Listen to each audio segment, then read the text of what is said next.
បាទសូមជម្រាបសួរបាទថ្ងៃនេះគឺពុំយើងបានហើយទៅđấyអញ្ចឹងថ្ងៃនេះគឺបានរៀងច្រើនហ្នឹងហើយដោយសារតែប្រហែលថ្ងៃគឺយើងតម្លើងព្រមគ្នាណាយើងតម្លើងមកហើយបើយើងចាប់គុំចូលគ្នាតែម្ដងអញ្ចឹងថ្ងៃនេះគឺបានច្រើនហើយយើងមានបដូរក្នុងជ្រុងហើយនេះគេហៅថាបដូរក្នុងជ្រុងណាខ្ញុំបញ្ជាក់បងប្អូនឡើងវិញម្ដងហើយម្ដងទៀតហើយនេះបដូរក្នុងជ្រុងហើយនេះមូលមិនមែនមូលអានេះណាហ្នឹងហើយនេះមូលរៀនមូលដូចក្របថ្នោតអញ្ចឹងណាខាងក្នុងវាអញ្ចឹងបងប្អូនខ្លះក៏គាត់សួរថាមូលហ្នឹងជ្រុងហ្នឹងវាខុសគ្នាយ៉ាងម៉េចអញ្ចឹងថ្ងៃនេះគឺខ្ញុំបានខ្ញុំនឹងបញ្ជាក់នេះជ្រុងនឹងមូលតាមពិតពេលដែលយើងវាយទៅគុណភាពឥតហើយការងាយស្រួលភាពងាយស្រួលគឺវាដូចគ្នាទេ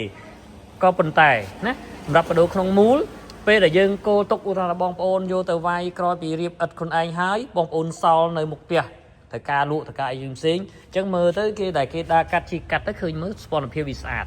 នេះគុណភាពវាស្អាតប៉ុន្តែការរៀបភាពរឹងមាំភាពអីវាដូចគ្នាទេណាសម្រាប់ពុំទាំងពីរអញ្ចឹងថ្ងៃនេះគឺយើងបានច្រើនណាហ្នឹងហើយរត់មួ2 3 4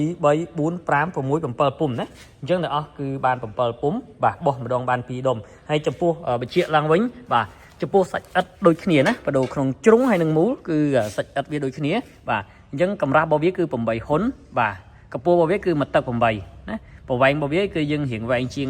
ពុំម៉ាស៊ីនបន្តិចយើងដាក់4 តឹកណាហ្នឹងហើយ4 តឹកបាទម៉ាស៊ីនយើងដាក់វាយតែ3 តឹកទេប៉ុន្តែសម្រាប់ពុំដៃយើងវាយ4 តឹកណា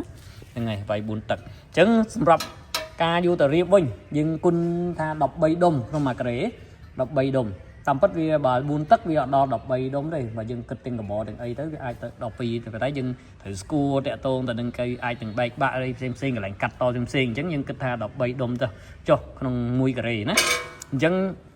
ដល់សម្រាប់បងប្អូនដែលមានតម្រូវការតាក់ទងទៅនឹងរៀបរបងរៀបជាអាងចិញ្ចឹមមាន់ចិញ្ចឹមត្រីចិញ្ចឹមជ្រូកកន្លែងទ្រុងជ្រូកទ្រុងមាន់បងប្អូនឬក៏បងប្អូនដែលមានតម្រូវការតាក់ទងនឹងរៀបជាតូបលក់អវ៉ាន់នៅមុខផ្ទះបាទដើម្បីឥឡូវបើយើងដាក់សង្ស័យ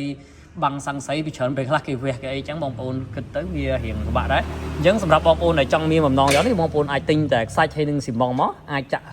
ខ្លួនឯងអាចរៀបជារបងក៏បានអាចរៀបជាតូបជាឃ្លាំងបាទរៀបបន្ទប់នៅក្រោមផ្ទះក៏បានអញ្ចឹងយើងកាលណាតែយើងមានពូនខ្លួនឯងយើងវាយខ្លួនឯងយើងលឺខ្លួនឯងយើងដឹងអំពីគុណភាពតាក់ទងនឹងឥដ្ឋរបស់យើងអញ្ចឹងមានភាពងាយស្រួលហើយយើងដឹងពីគុណភាពនឹងសម្រាប់បងប្អូនដែលមានតម្រូវការណាអញ្ចឹងនៅក្នុងឥដ្ឋនេះគឺរៀបបានច្រើនអ្នកខ្លះបងប្អូនខ្លះគាត់ទៅរៀបជាអាងចិញ្ចឹមត្រីបាទចិញ្ចឹមតង់ចិញ្ចឹមកែបបាទចិញ្ចឹមកធាយបាទសម្រាប់បងប្អូនដែលចិញ្ចឹមសត្វណាហ្នឹងហើយដាក់ជាទ្រុងជ្រូកបាទទ្រុងមាន់បាទឬក៏រៀបជាកន្លែងខំដាក់ទ្រុងគោ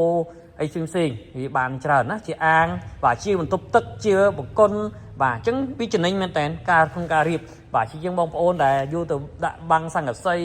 ឬក៏បាំងផ្សេងអញ្ចឹងយើងបើកាលណាតែយើងមានពុំនេះបាទយើងអាចធ្វើបានច្រើនណាវាចំណេញទាំងពេលវេលាហើយបើបងប្អូនដែលគាត់ចូលចិត្តហាត់ប្រាណលើកដែកលើអីឬក៏លើកដុំដែកដុំអីផ្សេងគាត់អាចវាយហ្នឹងឡើងសាច់ដុំទៀតណាអាហ្នឹងគ្រាន់តែជាការផ្នែកមួយទៀតអញ្ចឹងសម្រាប់បងប្អូនដែលមានតម្រូវការបាទចង់បានតាក់ទងទៅនឹងពុំបាទចាក់ផលិតឥដ្ឋបាទយកទៅវាយបាទយកទៅប្រើប្រាស់ឬក៏តាមសាលារៀនបាទតាមសាលារៀនដែលគាត់ធ្វើជាសួនច្បារបាទគាត់ធ្វើជាសួនច្បារទៅគាត់អាចវាយរំរៀបជាសួនច្បារបាទដោយសារតែខ្ញុំអត់បានថតជាមួយនឹងសកម្មភាពបាទជាសួនច្បាររៀបរបងហ្នឹងណាប៉ុន្តែយើងអាចវាយធ្វើបានច្រើនណាធ្វើបានច្រើនដូចជាបន្ទប់ខ្ញុំនិយាយឡើងវិញដូចជាបន្ទប់ក្រោមផ្ទះចឹងកាលណាតែយើងធ្វើពីមុនយើងធ្វើផ្ទះឈើដែលយើងអត់មានបានរៀបបន្ទប់បាទហើយយើងរៀបជាបន្ទប់ក្រោមផ្ទះដើម្បីដាក់ម៉ូតូបាទបើយើងមានសុវត្ថិភាពអីផ្សេងផងដែរណាអញ្ចឹងវាមានភាពងាយស្រួលកាលណាតែយើងមានហើយចំពោះការរៀបឥដ្ឋនេះគឺមានភាពងាយស្រួលយើងមិនសូវចេះក៏យើងអាចរៀបបានដែរយើងជាម្ចាស់ផ្ទះរៀបហើយដោយមិនចាំបាច់បូក៏បានដែរអញ្ចឹងវាមានភាពងាយស្រួលហើយចំណេញណាចំណេញពេលវេលាតែម្ដងណាចំណេញទាំងពេលវេលាចំណេញថវិកាច្រើនអញ្ចឹងសម្រាប់បងប្អូនដែលមានតម្រូវការបាទអាចទំនាក់ទំនងបានណាហើយសម្ពោធនៅក្នុងឃ្លាំងក៏យើងមានម៉ាស៊ីនផ្សេងទៀតដែរណាហ្នឹងហើយអរគុណបាទសម្រាប់ការតាមដានបាទអរគុណសម្រាប់បងប្អូនដែលតែងតែកំងជាមួយនឹងពុំចាក់ផលិតឥដ្ឋបាទយកទៅចាក់រៀបឥដ្ឋផ្សេងអរគុណណាសូមបញ្ចប់វីដេអូប៉ុណ្ណឹង